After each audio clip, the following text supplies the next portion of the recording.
Ok. Então, desejar a vocês aí um ótimo ano, início de ano letivo, né, para todos e todas que estão aí presentes. Para quem não conhece, eu não sei se não conhece ou não, né, sou o professor José, estou trabalhando especificamente com a disciplina de língua portuguesa no segundo C e nas demais, todas as turmas em inglês, aí com todos vocês. Professora? Creio que todos já me conheçam, né? Mas aqueles que não me conhecem, me chamo Renata. Estou ministrando disciplina de língua portuguesa no ensino médio.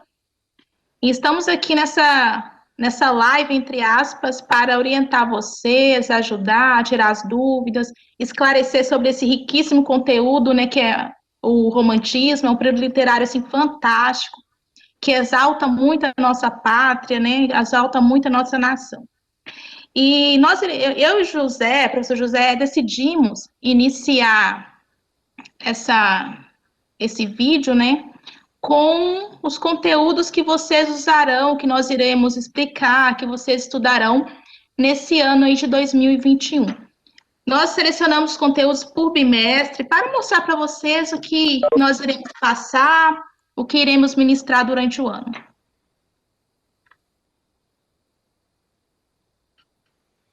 Ah, para esse primeiro bimestre, então, nós, além de trabalharmos aí a literatura, né, com o romantismo, nós trabalharemos também focados mais, né, em morfossintaxe. Nós trabalharemos as classes gramaticais, né, substantivo, adjetivo, o artigo também. Na literatura, né, como a gente já falou, vamos trabalhar o romantismo no Brasil e em Portugal. E para a produção textual nós vamos trabalhar, né, a construção de texto narrativo, tá? A construção de sentido, de enredo e intertextualidade. E também trabalharemos paródia, conto e crônica. Próximo, quer comentar, professor? Sobre as classes gramaticais, não é novidade para vocês já estudaram aí as 10 classes gramaticais ao todo durante o período, desde o terceiro ano, já tem o terceiro aninho do primário, já tem as classes gramaticais, e não é novidade para vocês. O que será novidade será a parte literária, né? A parte literária. Iremos aqui já na próxima temática de gramática, a primeira classe gramatical a ser estudada já são os substantivos. Ok. Já para o segundo bimestre, então, nós trabalharemos, continuando, né, as classes gramaticais, nós trabalharemos numeral, pronome, verbo e preposição. Na parte da literatura, nós trabalharemos o realismo, o naturalismo no Brasil e em Portugal. E na produção textual, nós trabalharemos texto descritivo, nós trabalharemos com descrição objetiva e subjetiva, técnica e científica. Algo a comentar? Isso mesmo. Não só lembrar que já no segundo bimestre, a parte literária é totalmente oposta com o primeiro. O primeiro idealiza, né, a parte mais idealizada, subjetiva. No segundo bimestre, não. É a realidade brasileira, é denunciar, é falar, é relatar os casos brasileiros, as mazelas brasileiras da nossa sociedade. Então, é um contraste. Romantismo e realismo são opostos. Ok. Para o terceiro bimestre, nós temos ainda a continuação, né? A conjunção, trabalharemos advérbio e síntese. Na literatura, nós vamos trabalhar em sequência, né? Do segundo bimestre, trabalharemos o parnasianismo no Brasil e em Portugal. E trabalharemos com produção textual, texto dissertativo, nós trabalharemos argumentação, ponto de vista, ambiguidade, análise e análise literária. Então, nós daremos continuidade a essa produção literária mais crítica, mais voltada à produção de texto. Isso mesmo. Para o quarto bimestre, então, nós estudaremos, né, as estruturas do período simples, termos essenciais, termos integrantes e termos acessórios. Na literatura, nós trabalharemos sobre o simbolismo no Brasil e em Portugal, né? E também na produção textual, nós trabalharemos texto dissertativo, argumentação, ponto de vista, ambiguidade, análise literária e, por fim, técnica de resumo. Vale ressaltar que os conteúdos estão bem contextualizados, porque no primeiro, segundo e terceiro bimestre, vocês, como alunos, irão estudar as classes gramaticais, como eu já disse, que já não são novidades. Porém, é necessário relembrar as classes gramaticais, porque no análise sintático, o que é substantivo vira sujeito, o que é adjetivo vira predicativo. Então, como vocês vão analisar uma oração, fazer o análise da oração, análise sintática da oração, sem saber o básico, né, que é a morfologia, que são as 10 classes gramaticais. Então, primeiro, segundo, terceiro bimestre, em questão de gramática, é relativamente fácil, entre aspas, porque é um conteúdo que vocês estão relembrando. Porém, é necessário saber todas as 10 classes gramaticais para vocês fazerem uma análise dessas classes gramaticais no análise sintático, na estrutura das orações. Então, é uma corrente, né? Uma coisa leva a outra. É uma corrente, os conteúdos estão bem atrelados e eu creio que este ano, com essas vídeos, conferências que nós estamos fazendo, não sei se as aulas presenciais irão voltar, mas nós aqui estaremos contando com vocês e vocês com a gente para esclarecer os conteúdos, para ajudar, né, para tirar as dúvidas, por mais que sejam conteúdos assim simplórios na parte gramatical, eu creio que alguns ainda estão com dúvidas, né? Se eu perguntar o que é uma preposição, muitos não vão lembrar, né? Mas estamos aí para ajudar vocês. Ok. A professora pode ficar à vontade aí. Eu vou. Nós colocamos como página inicial aí do slide uma tela, né? E muitos alunos pensam que literatura é apenas poesia e poema. Mas a literatura está entrelaçada a outros fatores, né? Não é só apenas a arte de usar a palavra que é uma literatura. Literatura é qualquer manifestação artística de cunho aí cultural, diga-se de passagem, de cunho cultural, né? E ela está associada também à música, peças teatrais, à arquitetura, o teatro, a dança, entre outros, ou seja, tudo que for manifestação artística de cunho cultural, eu posso denominar como literatura. Não é apenas poesia, poema que define a literatura, é mais abrangente. O romantismo brasileiro, na primeira geração, né, ele irá estar associado a 3 fatores. O sentimentalismo, que é essa tela que nós colocamos essa mulher cheirando uma rosa. O sentimentalismo, o que é o sentimentalismo? É o amor, né, o amor avassalador e o amor platônico. No romantismo, os poemas e as poesias, na primeira geração, irão retratar o amor platônico, o amor não correspondido. Já na segunda imagem, que nós colocamos a bandeira do Brasil, outros tipos de destacar a primeira geração do romantismo é exaltar a nossa pátria brasileira, exaltar a fauna, exaltar a flora brasileira. O hino nacional, por exemplo, ele foi escrito, foi criado nesse período literário, o romantismo. Ele foi criado em 1831 por Joaquim Osório, né, e Francisco Manuel. E no hino nacional, em vários estrofes, exalta a pátria, exalta o brasileiro, exalta a fauna, exalta a flora. Então, na primeira geração do romantismo, que são divididas em 3 gerações, vocês vão ver a exaltação da fauna e flora e da nossa pátria. E também, vocês estudaram o trovadorismo ano passado. O trovadorismo colocava o senhor feudal como o herói, né? Então, o romantismo trouxe também essa idealização de colocar um elemento como herói para o Brasil, né? Então, essa ideia de ter um herói é uma ideia europeia. Ao que eles pensaram, né? Qual será o nosso herói aqui no Brasil? Então, eles colocaram o índio como o herói brasileiro, né? Para retratar melhor a nossa pátria, quem é o herói? O índio. Então, é uma ideia lá do trovadorismo, essa retratação de um herói nos poemas, nas poesias, nas telas e na música.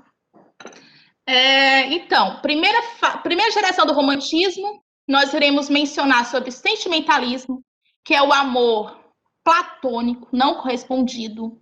Iremos retratar a fauna e a flora brasileira, que é a parte do ufanismo ou nacionalismo, e também poemas indianistas, que virão retratar o índio brasileiro como o herói da nossa nação. O contexto histórico, né? O que se passava no Brasil naquele período?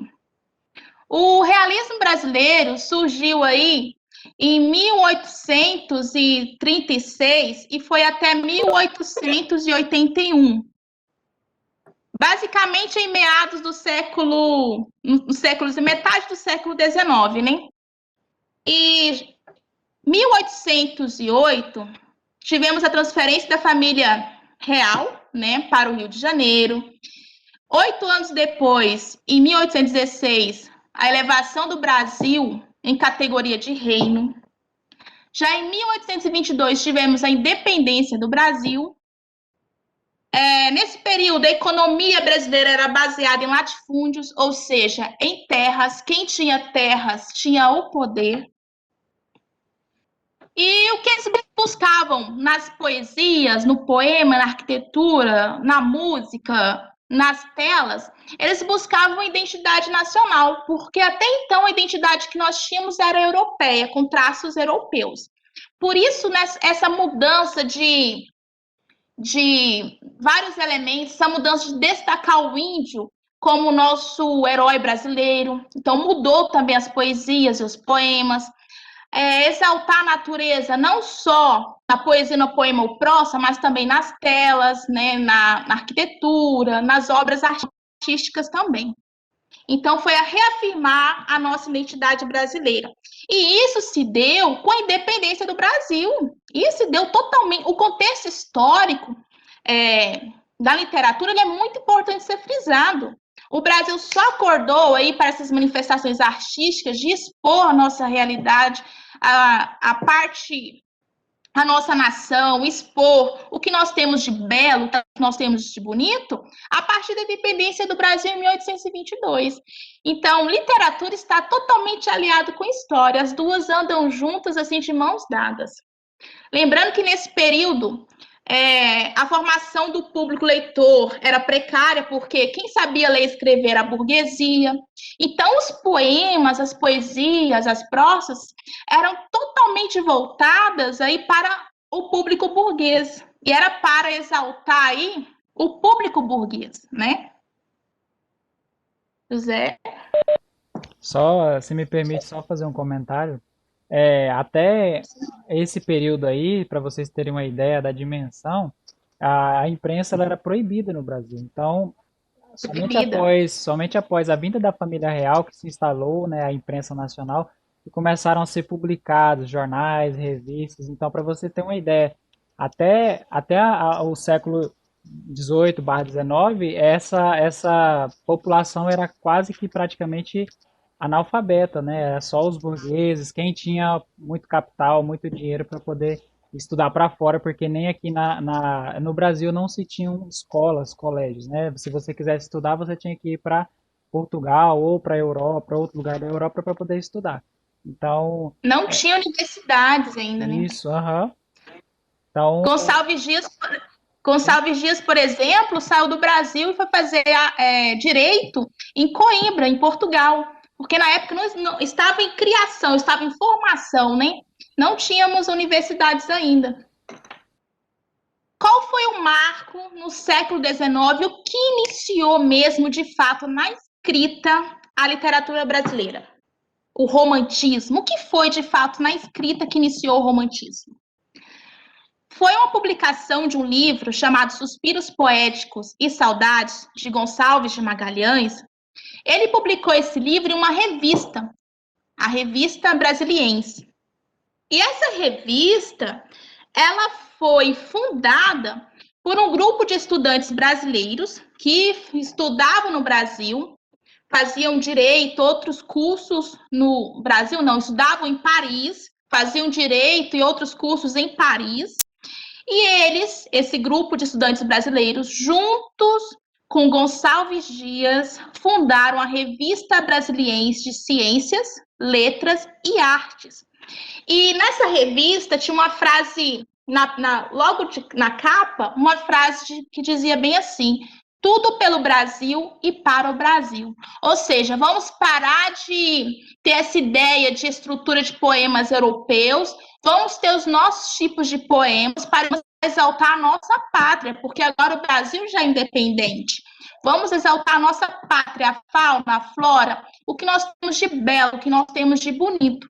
Então, foi um grande marco, assim, não só para a imprensa, para a publicação de livros, mas para a nossa literatura brasileira, essa união desses estudantes na divulgação, na criação da revista para publicar obras, né, publicar poesias, informações, poemas, enfim, foi um marco muito importante na nosso período literário, o romantismo. E Gonçalves Dias, ele foi o grande prepulsor desse, Gonçalves de Magalhães e Gonçalves Dias foram os grandes prepulsores aí do primeira geração romantista no Brasil.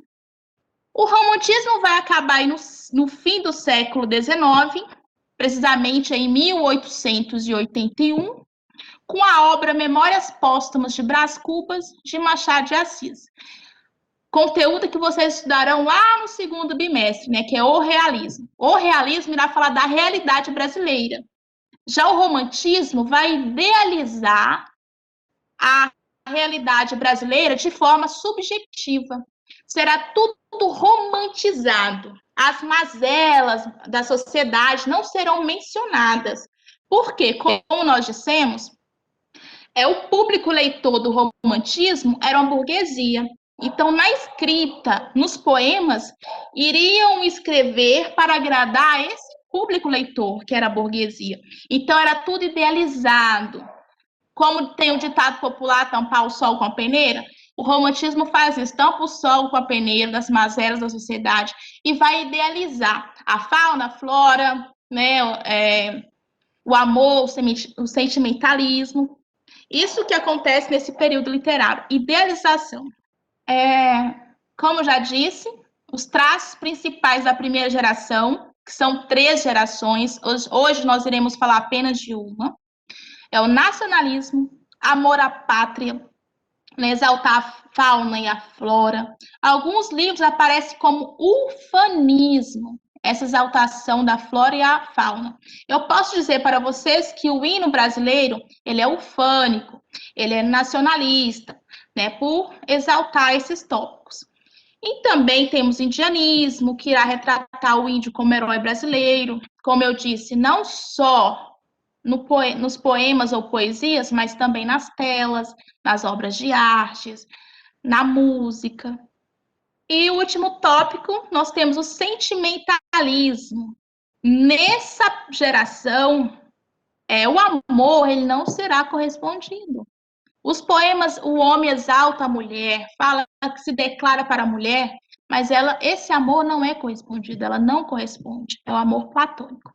Então, essas 3 vertentes aí, nacionalismo, indianismo e sentimentalismo, são características da primeira geração brasileira. Quais são os grandes autores aí? Gonçalves Dias, Gonçalves de Magalhães e José de Alencar. É um vídeo, essa parte é um vídeo, tem como passar, José? É um vídeo da poesia Canção de Exílio, de Gonçalves Dias. Brasil, Brasil, Brasil, Brasil. Minha terra tem palmeiras, onde canta o sabiá.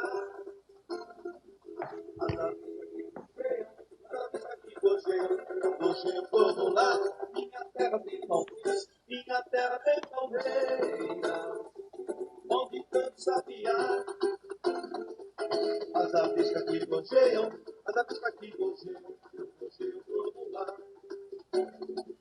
Nosso céu tem mais estrelas, nossas praias têm mais cores, nossos bosques têm mais vida, nossos bosques têm mais vida, nossa vida mais sabores.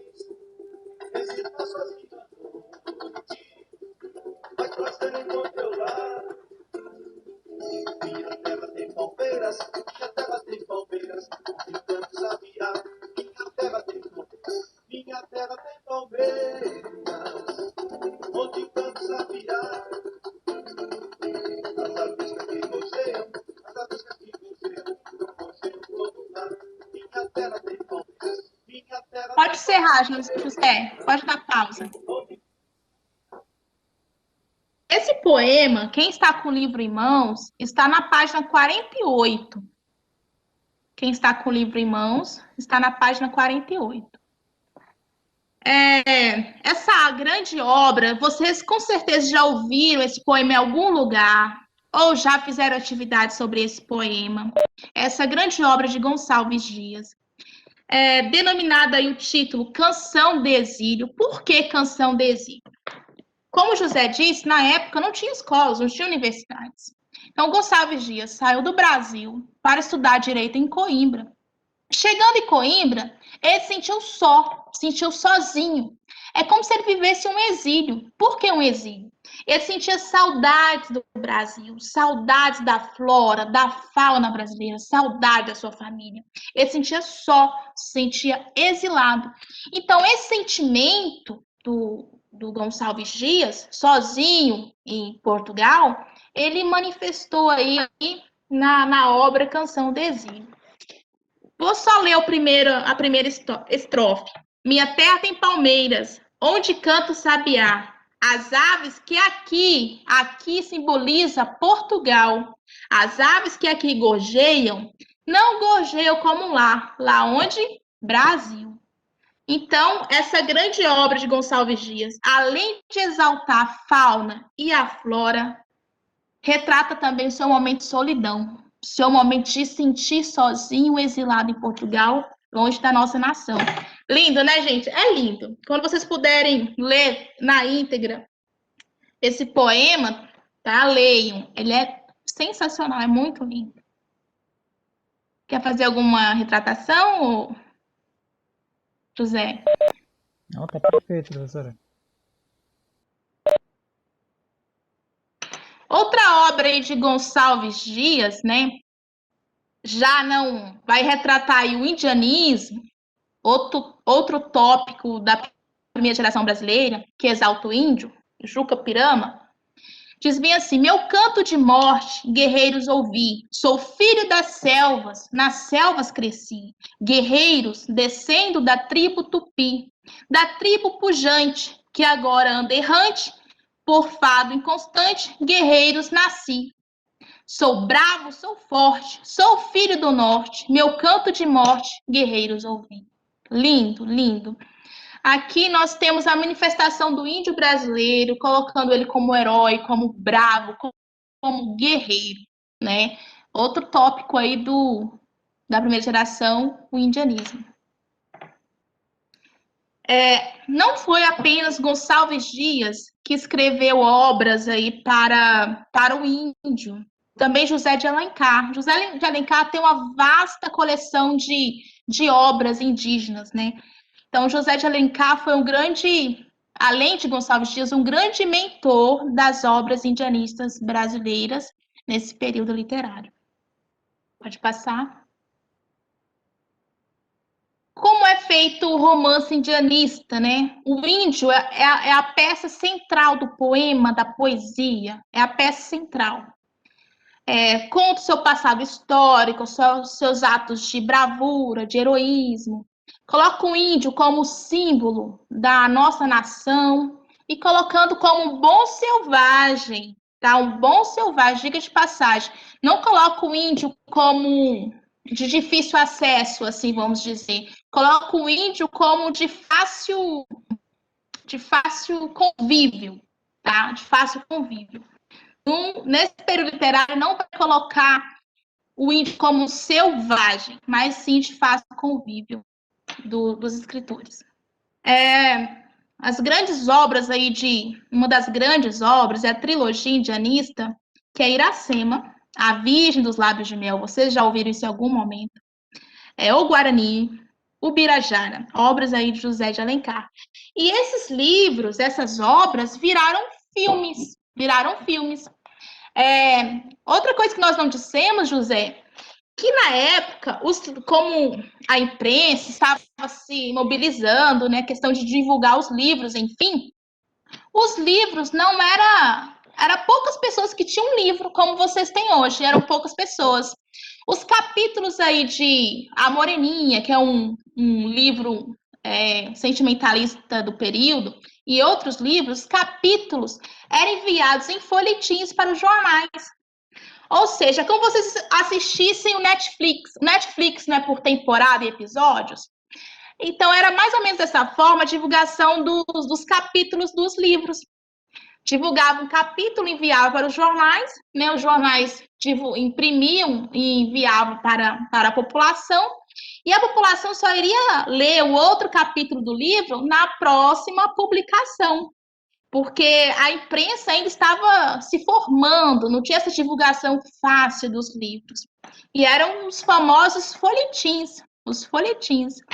Enviavam livros por capítulo. Então, eu associei ao Netflix, que vocês demoram aí, assistem a temporada e aguardam, ansiosos para assistirem a próxima temporada.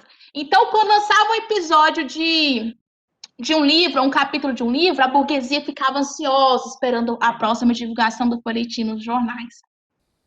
Pode passar, José. Só fazer uma ressalva, inclusive, vários desses escritores, eles eram jornalistas, porque eles trabalhavam já nos jornais, e aí lá eles tinham um acesso mais fácil para poder estar escrevendo esses romances e posteriormente publicando, né?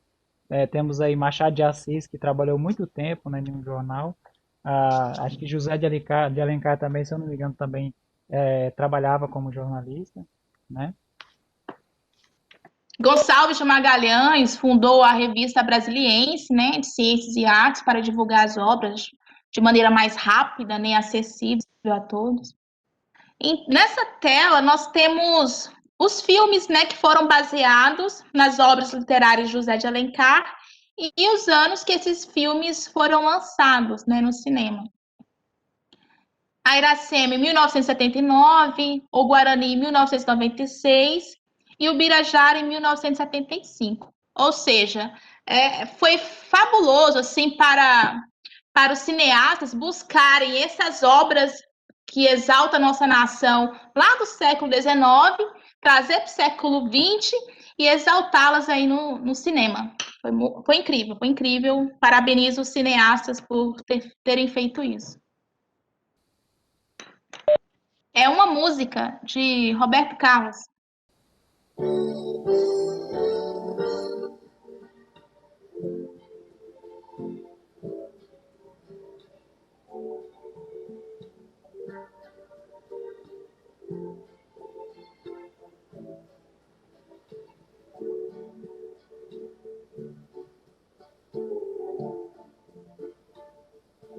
Índia, seus cabelos, olhos caídos, negros como a noite que não tem lua. Seus lábios de rosa para mim sorrindo, e a doce meiguice desse seu olhar. Índia da pele morena, sua boca pequena, eu quero beijar. Pode pausar, José.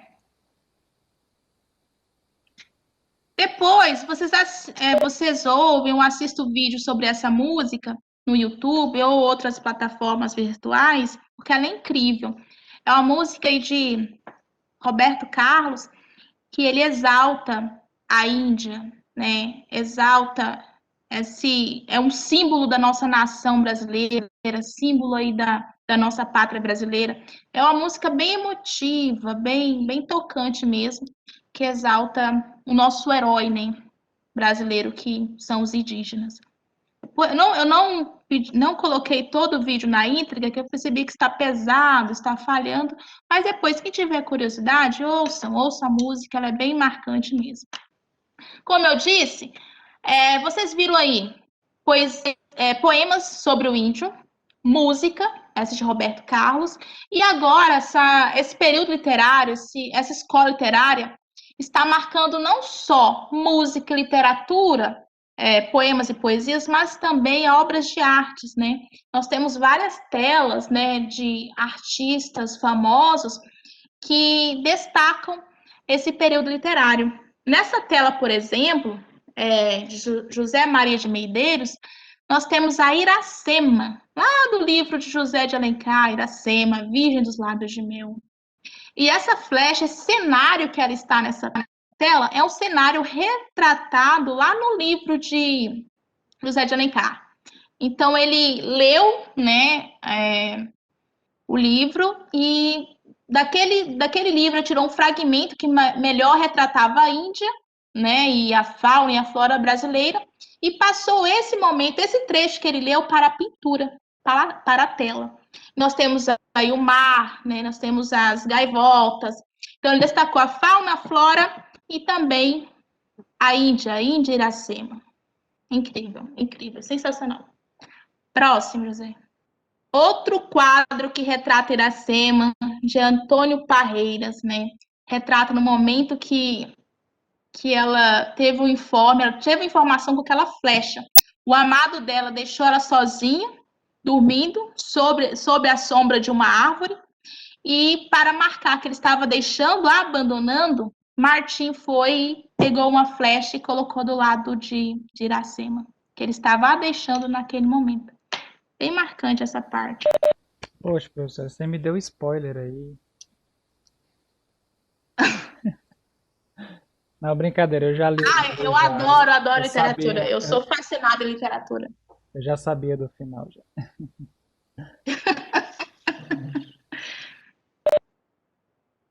Gente, por hoje nós concluímos aí a primeira geração do romantismo.